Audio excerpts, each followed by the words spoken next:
မပြောတဲ့စကားကိုပိတ်အဲ့တော့အကုန်လုံးပြောတာပြောတဲ့နာလည်းမပြောဘူးမပြောတဲ့နာလည်းမပြောဘူးနှစ်ခုစလုံးလုံးပိတ်လိုက်လို့ရှိရင်တော့ခြေနှက်เสียမကောင်းဘူးအဲ့ဒါကိုမူခပတ္တလို့မြတ်စွာဘုရားခေါ်တယ်အဲ့ဒါလို့မူခပတ္တအကျင့်ကိုကျင့်တာဗုဒ္ဓသာသနာရဲ့ပြင်ပမှာမေတ္တာခေတ်စားတယ်အဲ့ဒီခေတ်မူခပတ္တအကျင့်လို့ခေါ်တယ်အဲ့ဒီယဟန်တော်တွေကအဲ့ဒီအကျင့်ကိုသူတို့ကဆောက်တည်လိုက်ကြတယ်သဘောတူညီမှုထားကြတယ်သဘောတူညီပြီးတော့တဝါတွင်းလုံးစကားမပြောကြဘူးတစ်ပါးနဲ့တစ်ပါးလုံးဝစကားမပြောအဲ့တော့မြတ်စွာဘုရားကဒီเจ้าနေပြီးတော့ဘာကျွတ်တော့မြတ်စွာဘုရားစီရောက်လာတဲ့အခါဘယ်လိုနေကြတာလဲလို့မေးတော့သူတို့ကဝစီဘိတ်ကျင့်လာခဲ့ကြတာဖြစ်တော့မြတ်စွာဘုရားကဲ့ရတယ်မင်းတို့နေတာတွေကတဲ့တပတ္တတံဝါဒရန်သူတွေဆက်ဆံနေဆက်ဆံတာကိုတဲ့ဟုတ်တယ်တပတ္တဆိုတာရန်သူကိုနဲ့မတည့်တဲ့လူစကားပြောဘူးလေဒါလူတွေကကိုနဲ့မတည့်တဲ့လူလေစက်မတည့်ဘူးစကားပြောမခေါ်ဘူးမပြောဘူးနှုတ်သေးကြီးစူးနေမှာအဲ့ဒါတပတ္တတံဝါဒလို့ခေါ်တယ်နောက်တော့မှစကားမပြောဘဲနဲ့အတူနေကြတာတွေကဘယ်သူတွေတုံးဆိုလို့ရှိရင်နော်ကျွဲတွေနွားတွေလည်းပဲဒီကောင်းတကောင်စကားမပြောဘူးဒီလိုနေကြတာတဲ့ပတုတံဝါဒကျွဲနွားဆက်ဆံရေးလို့ခေါ်တယ်မင်းတို့ဆက်ဆံရေးကြီးကကျွဲနွားဆက်ဆံရေးကြီးပဲတဲ့ဘုရားနောက်တကသိုးတွေရဲ့ဆက်ဆံရေးပဲတဲ့ဧလကတံဝါဒသိုးတွေဆက်ဆံတယ်လို့ဆက်ဆံနေကြတယ်ရန်သူတွေတဦးနဲ့တူဆက်ဆံတယ်လို့ဆက်ဆံတဦးနဲ့တူစကားမပြောဘဲနေတာဟာကောင်းတဲ့အလုံးမဟုတ်ဘူးဆိုပြီးတော့မြတ်စွာဘုရားကဥပဒေပြညတ်လိုက်တာဒီလိုမူခပတ္တလို့ခေါ်တဲ့ဆွန့်စကားမပြောနိုင်တဲ့အာရဲ့အကျင့်မျိုးကိုမကျင့်ရဘူးတဲ့ကျင့်လို့ရှိရင်ဒုက္ခအပါသင့်စေလို့ဆိုပြီးတော့ပြညတ်ပြီးမြတ်စွာဘုရားကအချင်းချင်းအပြန်အလှန်ဖိတ်ခေါ်တဲ့စကားပြောဖို့ရအတွက်အခုလိုသတိညွတ်လာပြီးနေမှာပဝါဒနာပြုဖို့ဆိုပြီးတော့ညွှန်ကြားတာဖြစ်တယ်ပေါ့ဒါအလွန်မှတ်သားစရာကောင်းတယ်သာသနာသမိုင်းမှာအဲ့ဒီမှာမြတ်စွာဘုရားကဝါကျွတ်လာပြီဆိုလို့ရှိရင်တဲ့အချင်းချင်းအပြန်လာတကယ်လိမ္မာရင်ကြီးတဲ့လူအတိုင်းဝိုင်းကပုဂ္ဂိုလ်တွေတူနဲ့တူပြောခွင့်ဆိုခွင့်ရှိရပြောရေးဆိုခွင့်ရှိရပြောဝေးဆိုရင်ရှိပြီးတော့လေအပြောခံရတဲ့ပုဂ္ဂိုလ်ကလိုက်နာဖို့လိုတယ်ပြောတဲ့ပုဂ္ဂိုလ်ကလည်းပဲကရုဏာနဲ့ပြောဖို့လိုတယ်ဟောဘက်ဆုံးမြတ်စွာဘုရားကိုယ်တိုင်ကလေစကားမပြောရဘူးလို့မပြည့်ညတ်ဘူးကြည့်စကားပြောရမယ်ဆိုလို့ရှိရင်ဘူတေနဝက္ခမိနောအဘူတေနပြောမယ်ဆိုရင်မှန်တာပဲပြောမယ်မမှန်တာမပြောရဘူးဟောတွေ့ဒီလိုခွဲခြားထားတာဒါကြောင့်မို့ဝိပဿဝါဒမြတ်စွာဘုရားခွဲခြားပြီးတော့ပြောတာဆိုးနေကောပြောပြီဆိုရင်မှန်တာနဲ့ပြောဟုတ်တာကိုပြောရမယ်မဟုတ်တာကိုမပြောရဘူးဟောဒါတခုကဲအဲဒီဟုတ်တာပြောတိုင်းလျှောက်ပြောလို့ရမလားဆိုမရဘူးပြောတဲ့အချိန်ရှိမှပြောရမယ်ကာလေနဝက္ခမိနောအကာလေချိန်တန်မှပြောအောင်ပြောတဲ့စကားတော့ချိန်တန်မှပြောအောင်ဒီလိုဆိုလိုတာပေါ့တခါဟုတ်ပြီမှန်တာလည်းဟုတ်တယ်ပြောတဲ့အချိန်လည်းရောက်ပြီပြောတဲ့အခါပြောပုံပြောနည်းကဘာလဲဆိုနော်တန်နေနဝက္ခမိနောဖရုဒေနာရင်ကျေးစွာပြောရမယ်ရိုင်းရိုင်းပြပြမပြောအောင်အကျိုးရှိတဲ့စကားဖြစ်တောင်မှပဲရင်ကြီးပြောရမယ်ဒီလိုဆိုလို့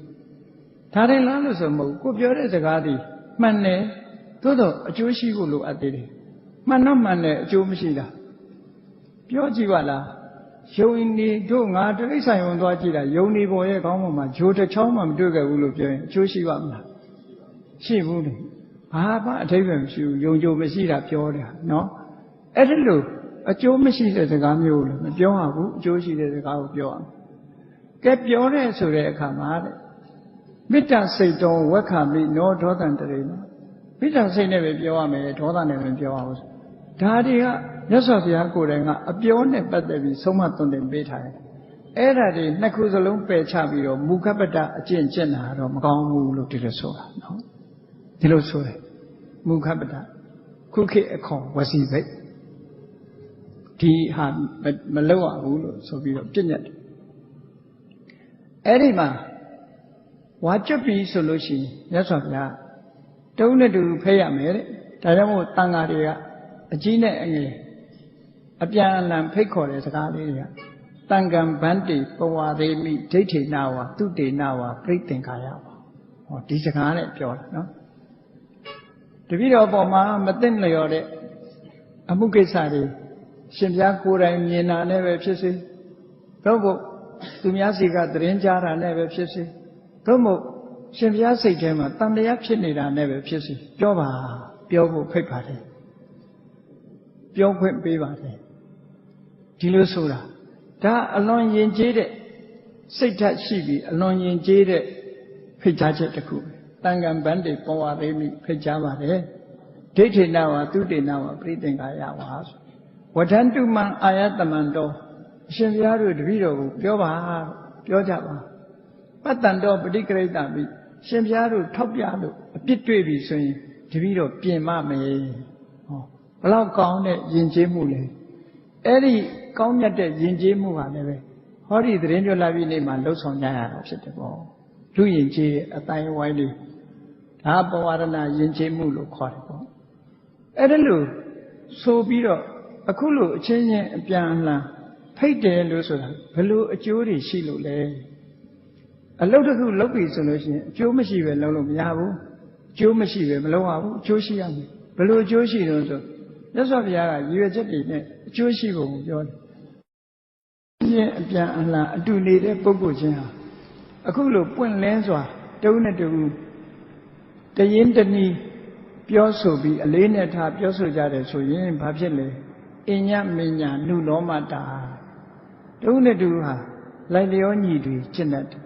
အမုန်းမရှိဘူးအင်တာမခင်မယ်ကောင်းတဲ့အမူအရာတွေနဲ့တူမေတ္တာတူမှဆိုတာလို့မေတ္တာတက်ရောက်ပြီးတော့အပြန်အလှန်ချင်းချောင်းချင်းဖြင့်တိုးတက်ပြီးတော့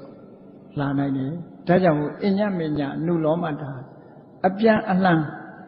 လိုက်လျောညီတွေရှိစေတဲ့စကားရပ်ပဲလို့နောက်တစ်ခုကတော့အာပတ္တိဝဋ္ဌာဏတာအာပတ္တိဆိုတာယဟန်ရဲ့တဏ္ဍမှာအပြစ်တင်ရောက်တာကိုအာပတ္တိလို့ခေါ်တယ်အပြစ်တင်ရောက်မှုအဲ့ဒီအပြစ်တင်ရောက်မှုတွေကလည်းဝဋ္ဌာဏထမြောက်နိုင်ပါတယ်ဆိုအပြစ်ကလည်းလွတ်သွားနိုင်တယ်လို့ဒီလိုဆိုလိုတာကျွလွန်ထားတဲ့အပြစ်တစ်ခုကလည်းလွတ်မြောက်စေပြီးသားဖြစ်တယ်အခုလိုပြောလိုက်ခြင်းအပြင်ရင်ထဲနှလုံးထဲမှာရှင်းပြီးတော့နော်တအုံနွေးနွေးဖြစ်နေမဲ့အရာတွေမဖြစ်တော့ဘူးလို့ဒီလိုပြောတာနော်ဒီလိုပြောတာဟောနောက်တစ်ခုကြတော့ဘာလို့ဆိုဝိနယပုရခါရတာဝိနယပုရခါရဆိုဘုရားရဲ့အဆုံးအမလိုက်နိုင်ရမယ်ကိုနှုတ်ယဉ်ကျေးမှုအတွက်တုံတင်ပြသထားတဲ့အဆုံးအမတရားတွေကိုရှေ့တန်းတင်ပြီးတော့တလေးတစားလောက်ရလေရောက်တယ်လို့ဟောဒီအကျိုး၃မျိုးပဲ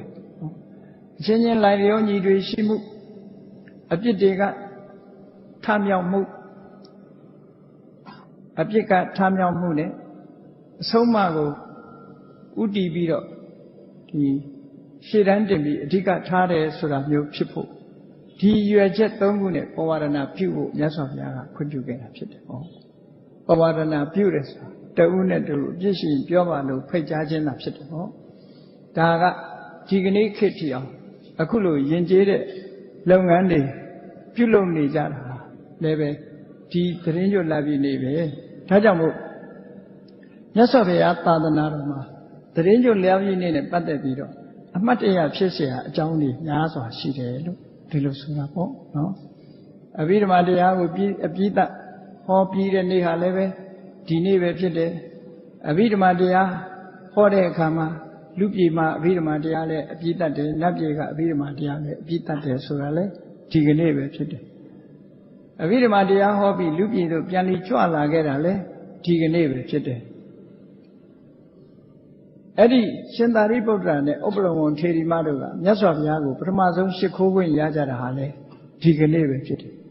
ရှင်သာရိပုတ္တရာရဲ့ပညာအရည်ချင်းကိုမြတ်စွာဘုရားပြိဋ္ဌအလယ်မှာထုတ်ဖော်ပြောခွင့်ရတာဟာလေဒီကနေ့ပဲဖြစ်တယ်ပေါ့ယဟန်တန်ကအချင်းချင်းအပြန်အလှန်နားလည်မှုနဲ့တူနဲ့တူပြည့်စုံဖိတ်ကြားပြီးတော့ဒီစီယုံညီညွတ်မှုကိုဖြစ်ပေါ်စေတာတမဲကတန်ဝါတအောင်ဖြစ်ပေါ်စေတာလေဒီကနေ့ပဲဖြစ်တယ်လို့ဒါကြောင့်မို့လို့ဒါကဘုရားသာသနာတော်နဲ့ပတ်သက်တဲ့ဒီသတင်းကြွလာပြီနေရဲ့အမှတ်တရများပဲဖြစ်တယ်ပေါ့